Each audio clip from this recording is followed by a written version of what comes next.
I'm so glad you're able to be here today to mark this meaningful day. I'd like to share some general reminders and housekeeping notes before we get started. Closed captioning and sign language interpretation are available today and will be shown on the screens. Today's ceremony may be a time of emotional reflection for guests. If you feel at any point you need a more private space to take a moment or a space to talk to a friend, we have arranged for a quiet room. This room is just down the hallway over here by the security desk. If you feel you would like to talk with someone today, we have arranged through our employee assistance program to have counselors here on the site that are accessible at any point in time. Could the counselors please raise their hands to make themselves visible? Thank you. It is my privilege now to ask the Honourable Pam Parsons, Minister responsible for Women and Gender Equality, to come forward to the podium.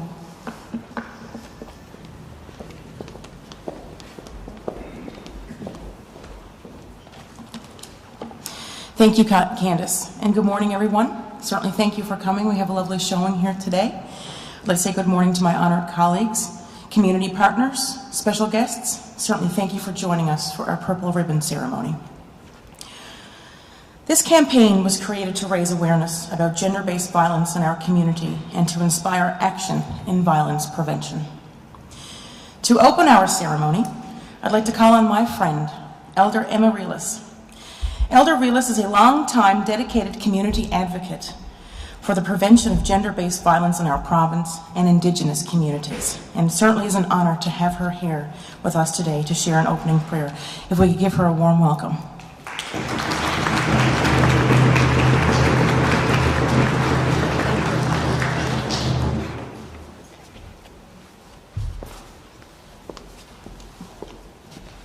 I'm a little bit shorter than you, Pam. Please stand for our opening prayer. I welcome everybody here this morning. Lord God, our Creator, who gives us great grace and strength, He also helps us all in different ways, one way or another, that being Indigenous, non-Indigenous women and girls, and gender diverse peoples. Creator, we pray for missing and murdered women and girls in our province and across Canada. Women and girls experience daily violence, disrespect, pain, and suffering.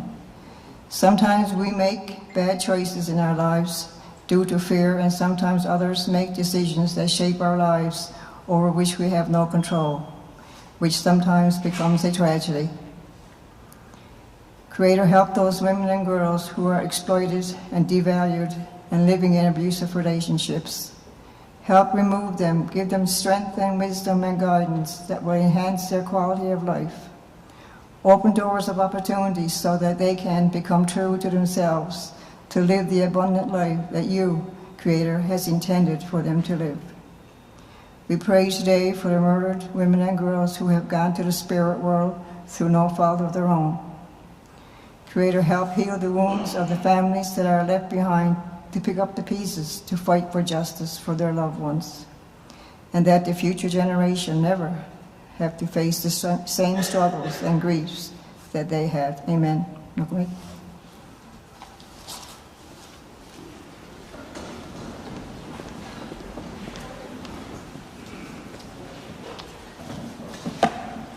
I'm actually a bit shorter too. I always have to adjust the mic as well, so thank you for that in advance. Thank you, Elder Relis.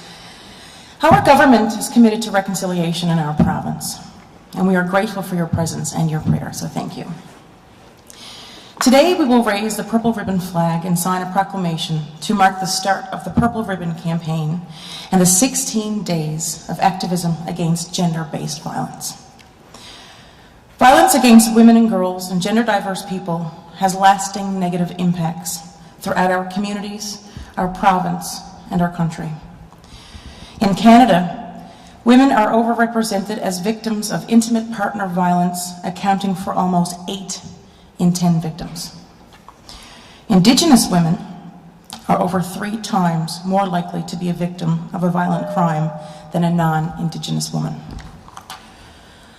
Furthermore, the odds of being a victim of violence are 2 times higher among lesbian, gay, or bisexual Canadians among their heterosexual counterparts. These statistics represent real people facing real suffering, and too often, as we know, death. To honor the community members who have experienced violence or have had their lives taken, I'd like to introduce an amazing local drumming group. You'll forgive me if I say their name. I was over and I actually got them to teach me how to say the name. Mabegwin, which means white bear in Mi'kmaq. This group incorporates modern and traditional elements in their drumming with a focus on Mi'kmaq songs. They take pride in bringing the traditional ways of powwow drumming to cultures and communities all over the island. And today they will be performing the song Strong Woman and the Honor Song. So please, thank you.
Thank you very much, ma begwin. Let's give them another round of applause. That was amazing.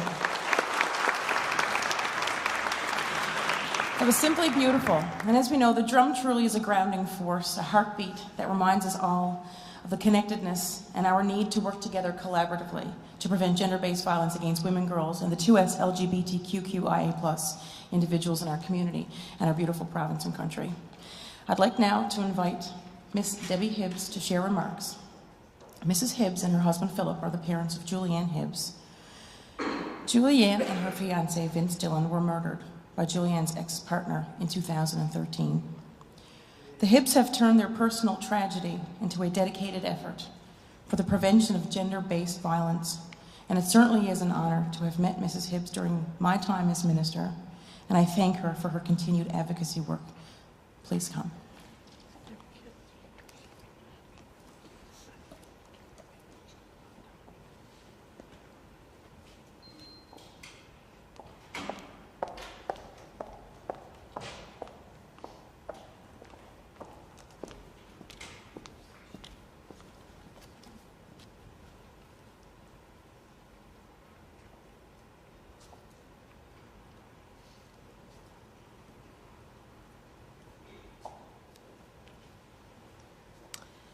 Premier Andrew Furey, Minister Pam Parsons, members of government, Deputy Minister Candace Ennis-Williams, Women's Policy Office, Leanne and Angela, ladies and gentlemen, good morning.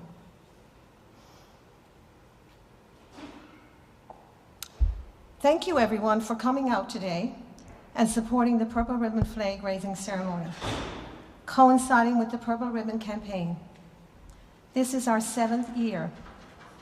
This flag will be flown from November the 25th through to December the 10th, thus encompassing the 16 days of activism against gender violence.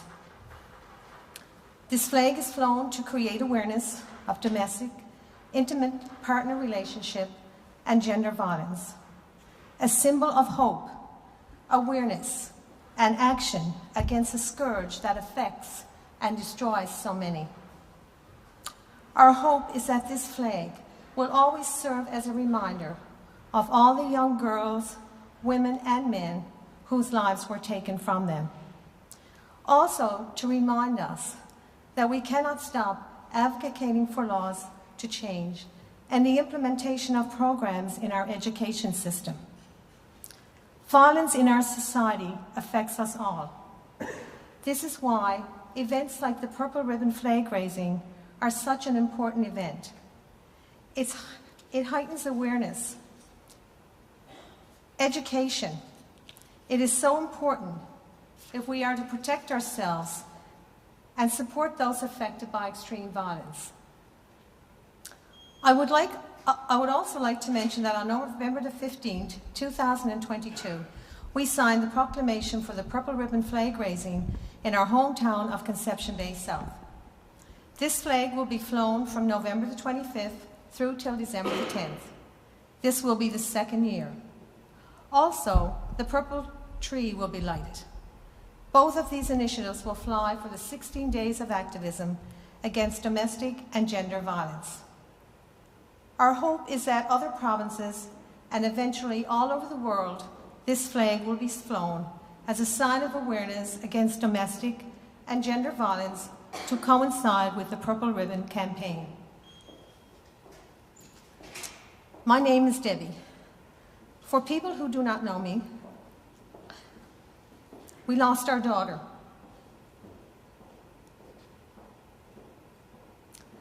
Julianne. Excuse me. And our fiancé, Vincent, to her horrific act of domestic relationship violence, first-degree, premeditated murder, which ended as a double murder-suicide. I am not here today to tell our story again. I have been doing that since 2013. 9 years ago, on October the 15th past. It's been almost 30 years now since this nightmare started. And unfortunately, it ended in the most lethal way. Our purpose at that time, in the midst of our tragedy, was to inform the public how domestic violence can be so lethal, and in hopes that there would be change. There was no law to protect a 16-year-old from domestic relation abuse at that time. We were always told she, Julianne, was in the gray area of the law.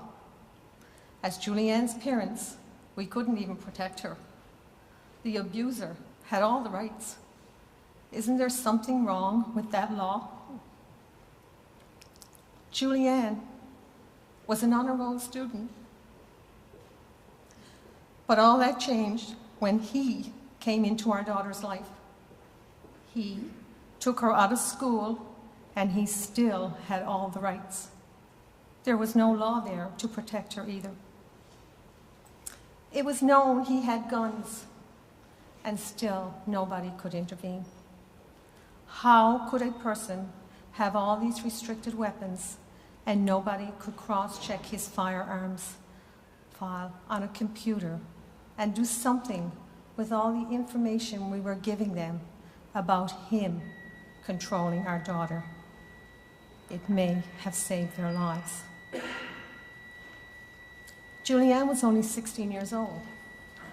How do you expect a young girl who is being manipulated by an older man, an abuser, to leave a situation where she has been abused mentally, physically, and sexually? He was 8 years older than Julianne. That was a red flag right there. She was expected to tell authorities that she needed help and needed to get away from him. We all know that never happens. Now, I am just talking from our own personal experience. I'm sure we can all tell a story when it comes to domestic and gender abuse, either because we have lived it or we are telling it from another perspective, someone we know. Don't we all have a part to play? You cannot turn a blind eye, so to speak. That is a lame excuse. That is what the abuser relies on: silence the victim. The victim is so vulnerable. They are manipulated and controlled mentally, physically, sexually, socially, and financially. They are held in the grasp of the abuser, unable to speak or do anything for themselves. They have lost all their self-esteem. Domestic and gender violence is a crisis, and even more so since the COVID pandemic. Where does it all end? It doesn't matter who you are or what your status is in the public sector. People are people. Domestic and gender violence does not discriminate. What kind of action needs to be taken? How do we deal with this scourge that has affected so many people in society? Charging criminals? Incarcerating them? Is that enough? No, it is not enough. Are jails the answer, or is it just a process to get them off the street? Does that correct the problem of violence? Are programs put in place and strictly adhered to so as to make sure the perpetrators are rehabilitated? But can you ever rehabilitate a murderer? So the big question here is why? Why are we not being taken seriously when we speak out on this controversial subject?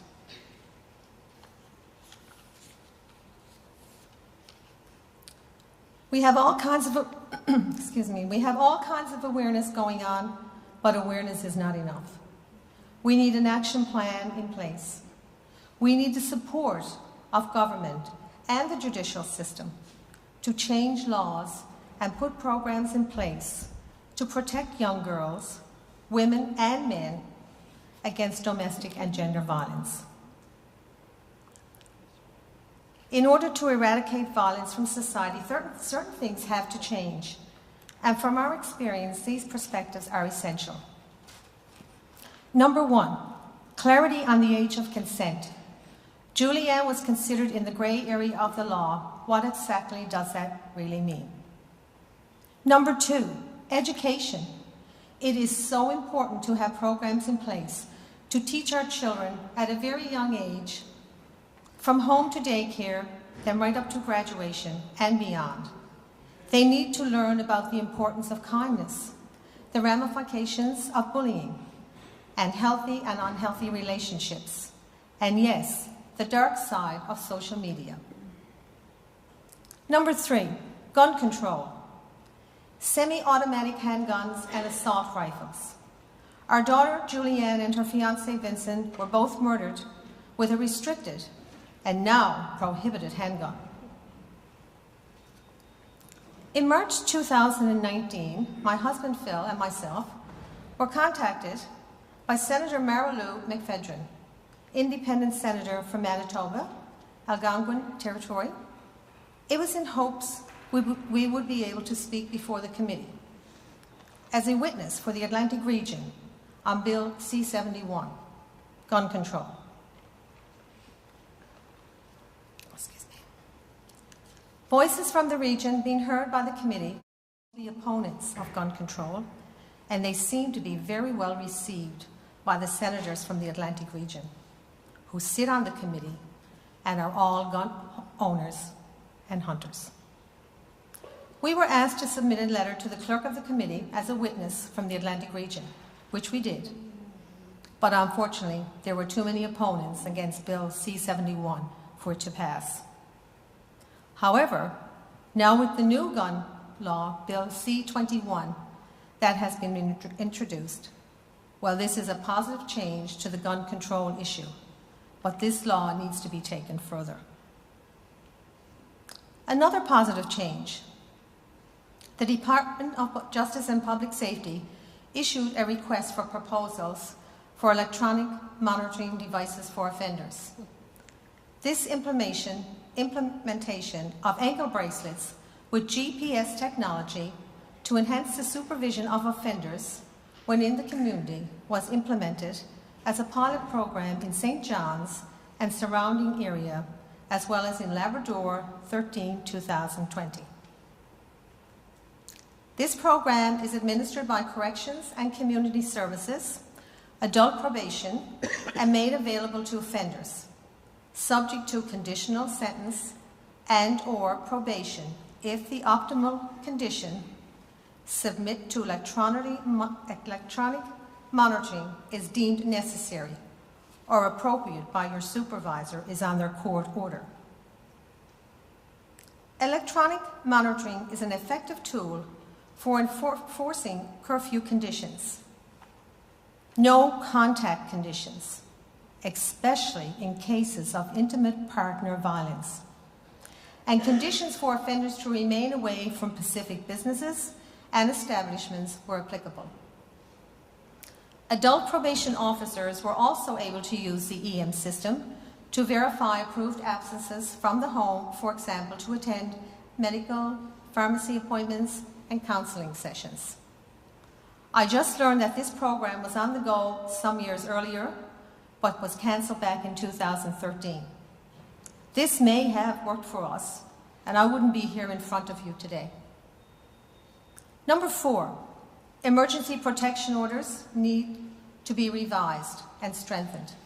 I believe they were peace bonds years ago, and that wasn't worth the paper it was written on. To lose your daughter or any loved one to murder has got to be the worst anyone could ever have to go through in life. It never ends. They did not die. Their life was taken from them. When it comes to domestic and gender violence, if you are not truly affected, it's not a priority. It's very sad. So that's why it is very important to educate ourselves and our children, and hope the justice system will work for us when we need them. Being educated in the field of domestic and gender violence is essential for the justice system to work. From the beginning, when this unspeakable tragedy happened, I really thought that through speaking out about our own personal experience, it would help someone else. It would create change. Raising awareness is necessary, but it will never eradicate violence. Raising awareness is like putting a Band-Aid on a cut. It only helps to heal the cut, and then it breaks open again.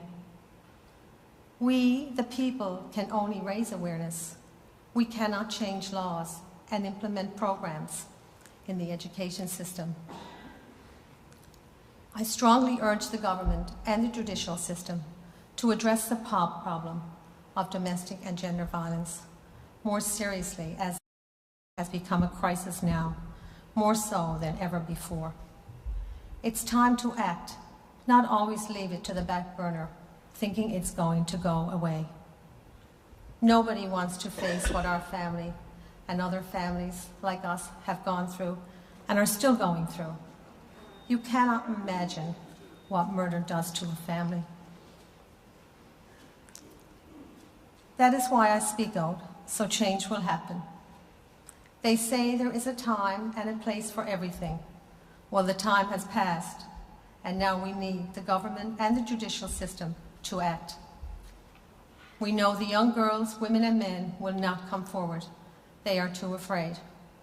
So how do we help them so they will come forward and protect them when they do? I cannot impress upon you the ramifications of murder. The murderer does not get a life sentence for their actions. He or she gets a second chance through their parole or reduced sentencing. The victim is the only one who truly gets a life sentence. Murder is not acceptable, ever. For everyone here today, I thank you for the 16 days of activism to try to do one nice thing every day for someone. Make it a priority and use it as a way to engage with your family at the dinner table to see how their day went. Use it as a way to get to know your children. Know their friends. Know their interests. This is just another way to connect with them, to try and keep them safe. Try it. It might be fun. Make it fun. Use it as a good conversation piece. It can be something everyone gets to participate in, and for a good cause.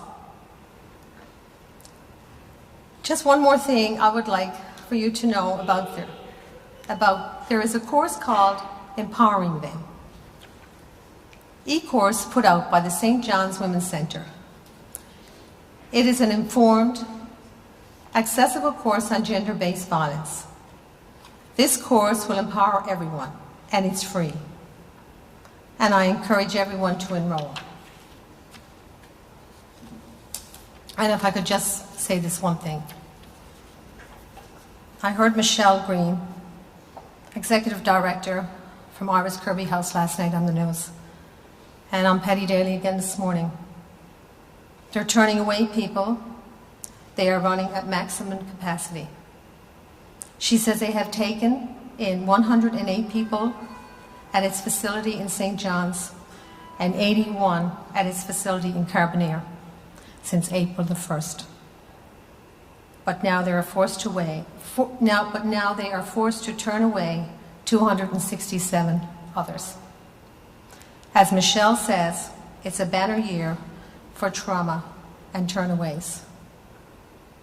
So this must say volumes when it comes to domestic violence. We are not working hard enough, and we have to start working harder and sooner. It's been 30 years. I haven't seen a lot of change, and I know it takes time for laws to pass. But really, are we really trying? Thank you.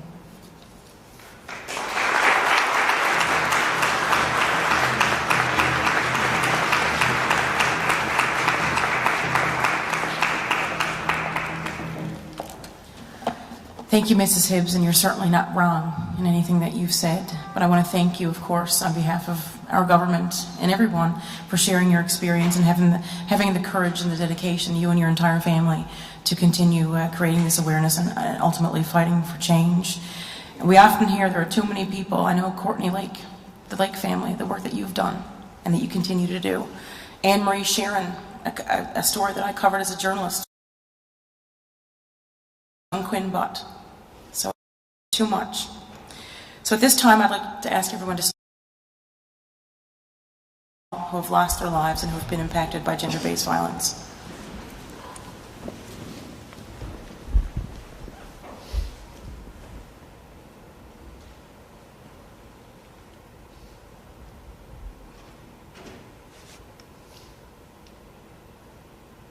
Thank you. As we continue to work together to prevent gender-based violence in our communities, it is vital to keep space for reflection on the impact and loss that violence creates. The realities of the past should not be forgotten, and they won't. Instead, as leaders and as individuals, we can harness the momentum of today to identify opportunities and solutions for the future. Our community partners in particular have demonstrated what is possible through a prevention-based approach to ending violence. There are many important community groups represented here today, and I thank you all for your dedication in making Newfoundland and Labrador a safer and more inclusive province for all. Community-based agencies play a vital role, as we know, in providing support and offering resources and leading grassroots initiatives to help those who are vulnerable. Through Budget 2022, the Office of Women and Gender Equality allocated $3.2 million to violence prevention and equity-seeking organizations and projects. And this is a testament to our government's recognition of the importance of community sector as it relates to violence prevention work. Quadrangle NL is just one of those organizations doing important work to support the 2S LGBTQIA+ community. Their vision is to establish Newfoundland and Labrador as an inclusive, welcoming community regardless of race, ethnicity, age, gender, religion, sexual orientation, gender identity, gender expression, disability, economic status, and other diverse backgrounds. Just 5 days ago, on November 20th, was the Transgender Day of Remembrance, which honors the memory of people whose lives were lost in acts of anti-transgender violence. The evening before, on November 19th, multiple people were shot and killed at a Colorado Springs bar, known as a safe place for 2S LGBTQIA+ community members. We all know this occurred in the United States, and as we know, that ripple effect of harm goes beyond our communities' boundaries and, of course, our national borders. These actions are senseless, and we continue to hold space for all people affected by gender-based violence around the world. We must continue to lift up and support individuals and organizations that are actively working to combat this hate through education and engagement. And at this time, I am pleased that Lee Kelly, the program facilitator at Quadrangle NL, is able to join us today and share remarks about the importance of the Purple Ribbon Campaign to their organization. Lee, could you please come forward? Thank you. Thank you.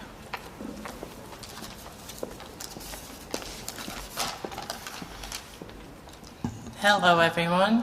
My name is Lee Kelly, and I am the program facilitator with Quadrangle NL. I am honored to be part of the Purple Flag Raising event that officially marks the start of the 16 days of activism against gender-based violence. I would also like to thank the Office of Women and Gender Equality for giving us the opportunity to recognize 2S LGBTQIA+ contributions within this space. The 2S LGBTQIA+ community often faces discrimination within various aspects of our community. In terms of gender expression and sexual orientation, it can be hard for people in our community to feel safe. Whether it is through online harassment, physical violence, neglect, or sexual assault, people within the 2S LGBTQIA+ community are often at a greater risk of experiencing this gender-based violence simply because of their identity. In having conversations with people from the 2S LGBTQIA+ community, it is common to hear personal stories about gender-based violence. Even in 2022, people within our community fear for their safety when they first come out, when they go on a date, or even when they walk down the street. These realities can be tough for people in our community to face in their everyday lives. However, we are a resilient community that has consistently strived for positive change. As a result of this community spirit and need for dedicated resources, Quadrangle NL, a registered charity, was founded in 2015 to bring 2S LGBTQIA+ folks together with the goal of creating a community center. Currently it offers counseling services, social activities, workshops, visibility materials, and community connection to other programs and services in the province based upon an individual's needs and goals. This type of community building allows 2S LGBTQIA+ folks to stand up against instances of gender-based violence by using their collective voice. When we have access to dedicated resources, it can shift how we operate as a society and change lives for the better. In closing, I would like to acknowledge the 2S LGBTQIA+ lives that have been lost due to gender-based violence. You will never be forgotten. We do this for you.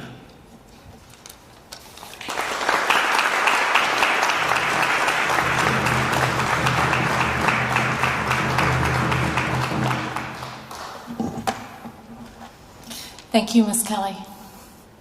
As part of our Purple Ribbon campaign launch, Minister Parsons will officially sign a proclamation. So, Minister, come up to the table, please.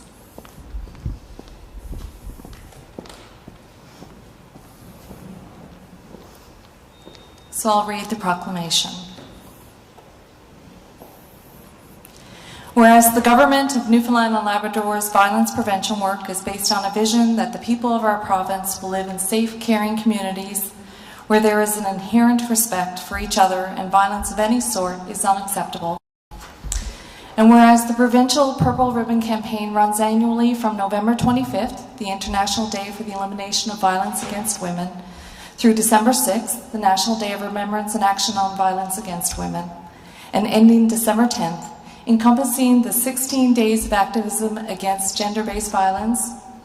And whereas the 16 days of activism against gender-based violence is an international campaign designed to develop strategies to increase international awareness of the systemic nature of gender-based violence. And whereas gender-based violence devastates those who love and support women and gender-diverse individuals, as well as relationships, families, communities, municipalities, neighborhoods, workplaces, schools, villages, cities, and towns the world over. And whereas the provincial Purple Ribbon campaign provides an opportunity for individuals, Indigenous groups and organizations, community organizations, and governments to work together and draw upon this period of heightened attention to gain support for local efforts to eliminate gender-based violence. And whereas the Government of Newfoundland and Labrador stands in solidarity with organizations worldwide who desire change for a better, more equal, and more just world for women and diverse individuals. And whereas it is only through raising awareness and changing attitudes that gender-based violence can be stopped and prevented. Therefore, be it resolved that the Government of Newfoundland and Labrador does hereby proclaim November 25th to December 10th as the Purple Ribbon Campaign to prevent gender-based violence against women and gender-diverse individuals in Newfoundland and Labrador.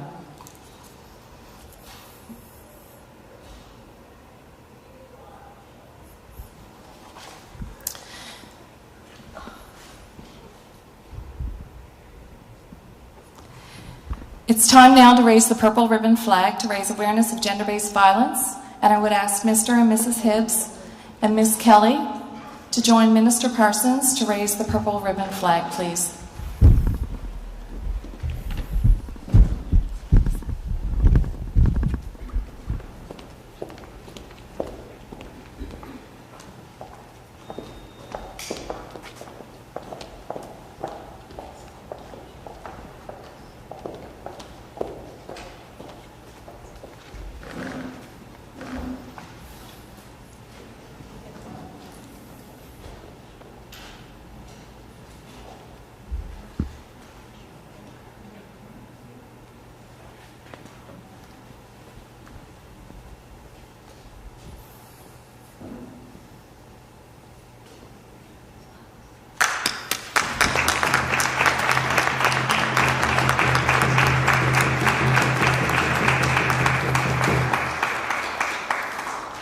So the purple ribbon flag will be raised on our courtesy flagpole outside of the Confederation Building just after today's reception, and will be flown for the duration of the 16 days of activism against gender-based violence. It is now my pleasure to welcome back Wabegmuwin Drumming Group to perform the traveling song.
Thank you again to Meg Buwin. Let's again show them a big appreciation of our gratitude. Thank you so much.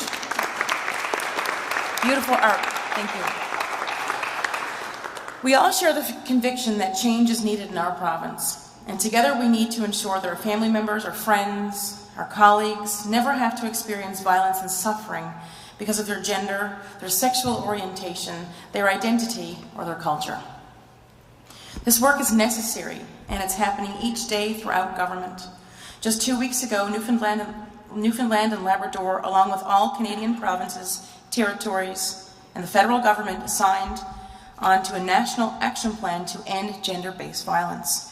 It is a 10-year plan, and it's based on 5 pillars: prevention, responsive justice system, implementing Indigenous-led approaches, support for survivors and their families, and social infrastructure and enabling environment. To support provincial implementation of this National Action Plan, the federal budget 2022 proposed to provide $539.3 million over 5 years. This funding will enable provinces and territories to supplement and enhance services and supports within their jurisdictions to prevent gender-based violence and support survivors. The National Action Plan to End Gender-Based Violence is an important step forward. My office will work with stakeholders to determine where there may be opportunities to further support work that is already happening within the province, as well as new initiatives, approaches to end gender-based violence in Newfoundland and Labrador. And as we approach the end of our event, I would like to thank you all for joining us. Refreshments will be available here after the event, and I encourage everyone to engage with our community partners who are set up here around the perimeter of the room. And these organizations, as we all know, have a wealth of knowledge and experience, and they're on the front lines. And I'm very proud to do what I can to support them as their minister, because they are the experts on the front lines that help the people who need these supports the most. Their work, there's more work to be done. Government certainly is listening for the needs of our community. And I would now like to ask Elder Relis to come forward again for a closing prayer. And of course, thank you, Elder Relis, for your continued support and for bringing her culture, her wisdom to our Purple Ribbon ceremony. Thank you so much, and thank you all for coming.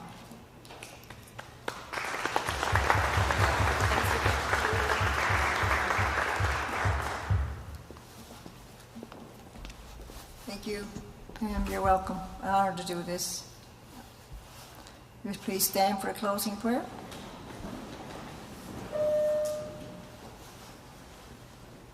Creator, in our closing prayer, fill our hearts with strength and courage for calling us out of silence today for the missing and murdered Indigenous and non-Indigenous women and girls and gender diverse people in our province and across Canada. There are so many people who live in darkness as a result of abusive relationships in the hands of the ones they love. Abuse can take many forms, mentally and physically. Creator, protect the innocent women and girls who suffer the violence. Find them a safe place that they can walk in peace and enjoy a life full of your blessings, to be respected and valued and never doubt the power of prayer.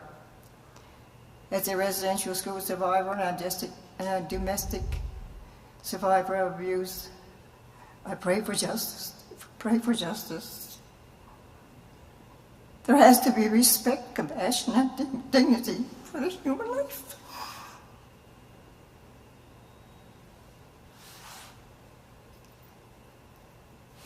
Creator, touch the hearts of the men and the ones who abuse others. Help heal their thinking so that they can turn to you and to seek help and lead them on a new path to a new life. Creator, help heal the wounds and the disappointments of the families.